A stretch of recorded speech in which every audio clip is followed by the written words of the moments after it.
Squirrels!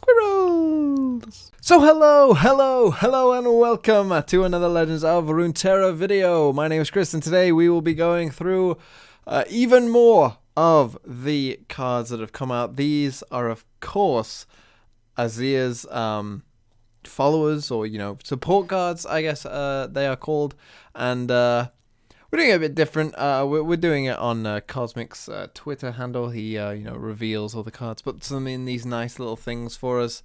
It's also an excuse to tell everyone to go follow me on Twitter as well, at About Squirrels, where, I've only just started doing this, but, I'll carry on, and I'll start tweeting out some hot takes as well about cards.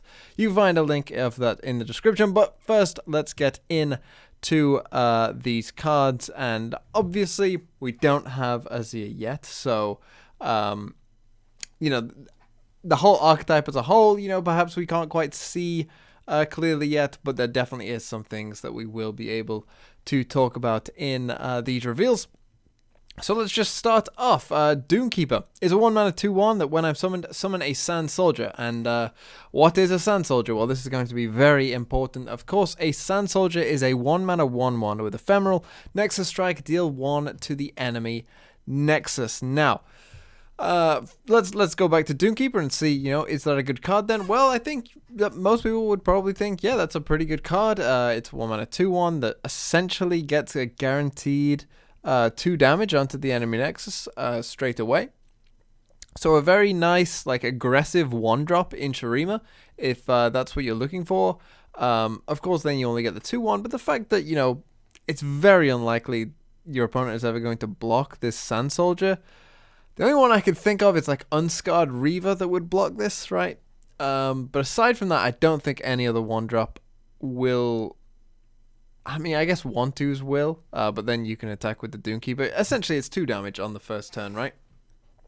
But it does have to be a Nexus Strike for the Sand Soldier. That's important as well. This isn't like a monkey. This is, just you have to Nexus Strike. It's not just when it dies. So they're obviously much more useful on attacking turns, but can be used defensively as well, of course. This is also a very good defensive play. If you need to spread out and defend the board, this is also very good. So Doomkeeper looks like a very solid card, and summoning Sand Soldier seems like a pretty good deal overall. Next up, we have another landmark in Shurima, which is a 2-mana Emperor's Dice. I'm English. It's an English word that's very rarely used. Dice is how I think you pronounce it. I should really know, to be honest.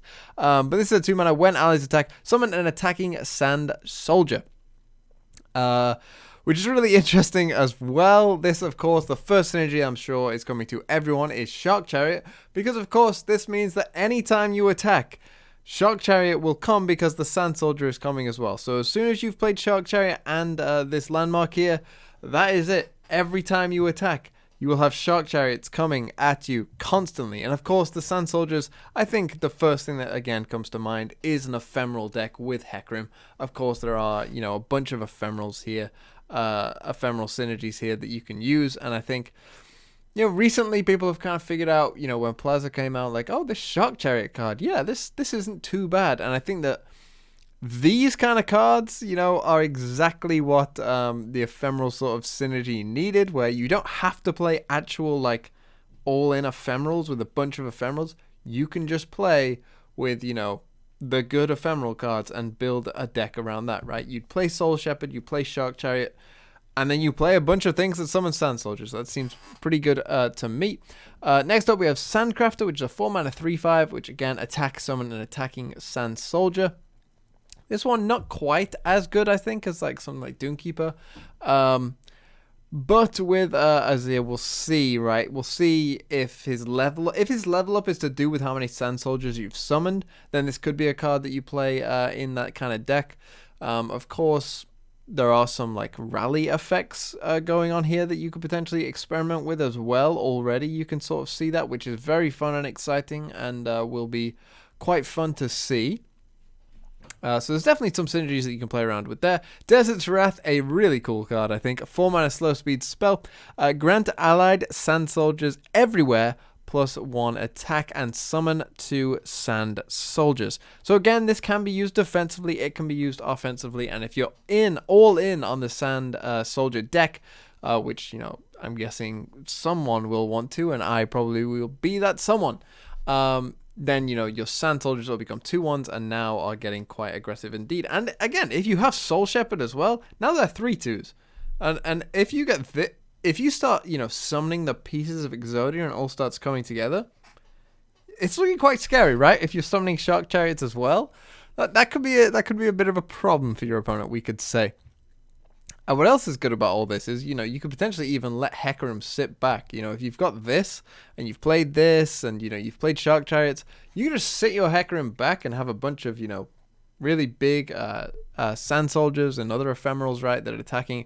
And because Hecarim isn't now attacking and is in danger, they all will keep their buffs, which is very nice as well. So Desert's Wrath, a card that I am very, very excited for. It seems like a lot of fun to me. Inspiring Marshal, bit of a more, not necessarily related to this archetype, but another fun card nonetheless.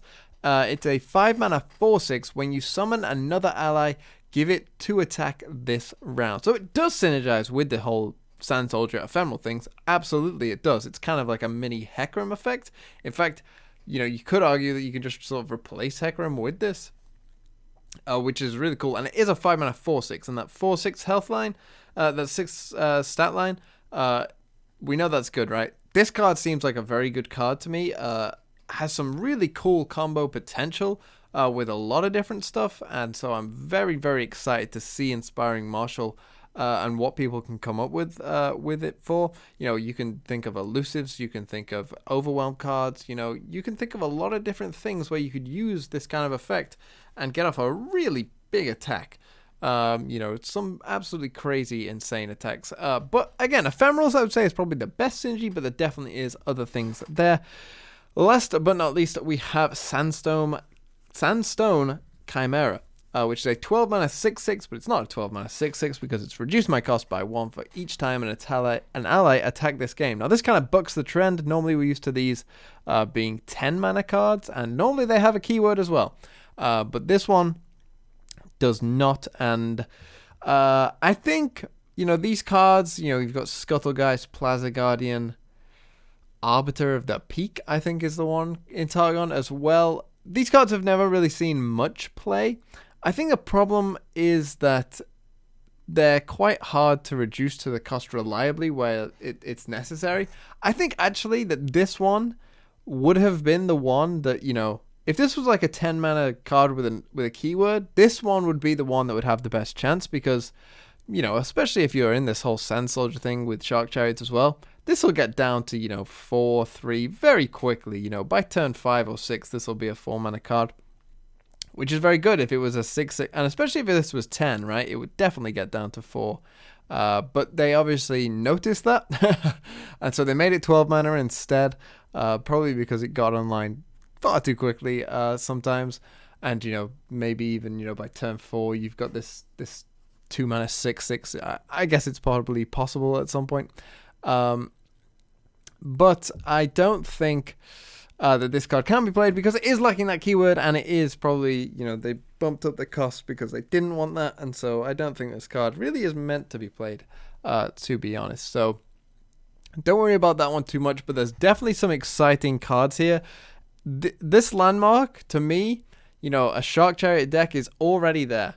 Even without Azir, there's already a deck here, to be honest, I think. I really do believe that with Inspiring Marshal, with Hecarim, with Doomkeeper, with Desert's Wrath, with this card here, I'm not going to try and pronounce it, that there's already a deck there for you to build, and so Azir, I assume, will only add to that and just help you build that deck nice and easy. Where else could you use this kind of effect? That's a more interesting question, right? Outside of like ephemeral synergies and Shark Chariots, where else would you want to go with these Sand Soldier things? Well, there is some possibility for like, these can potentially, deal damage to the enemy nexus more so. Your opponent is less likely to block them. So things like Gangplank and Sejuani, there could be something there for them.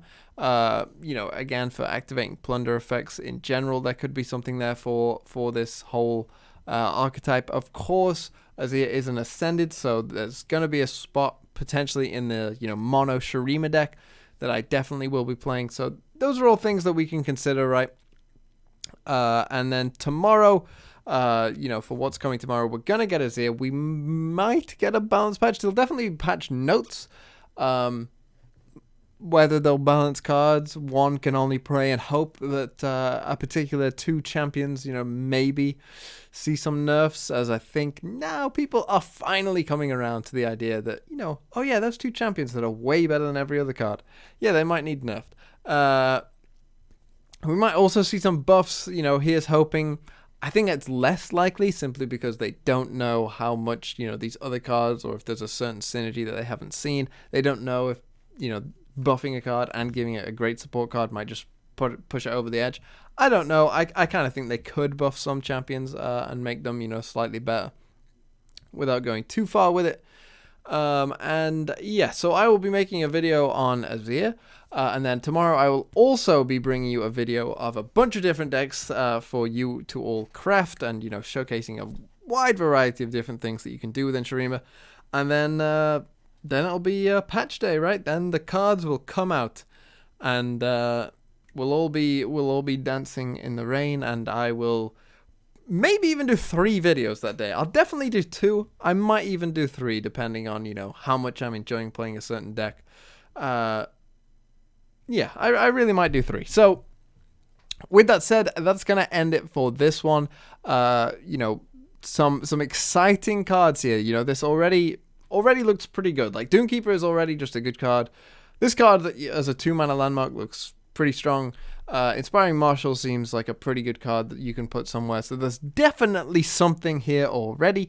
And I'm very, very excited for what comes tomorrow, because I've got a feeling that, they left this for last for a reason, and they are about to drop an absolute bomb on us. So with that said, thank you so much for watching. I've been Chris. Have a really nice day, and I will see you tomorrow, where hopefully I'll be going absolutely crazy. I'll see you then.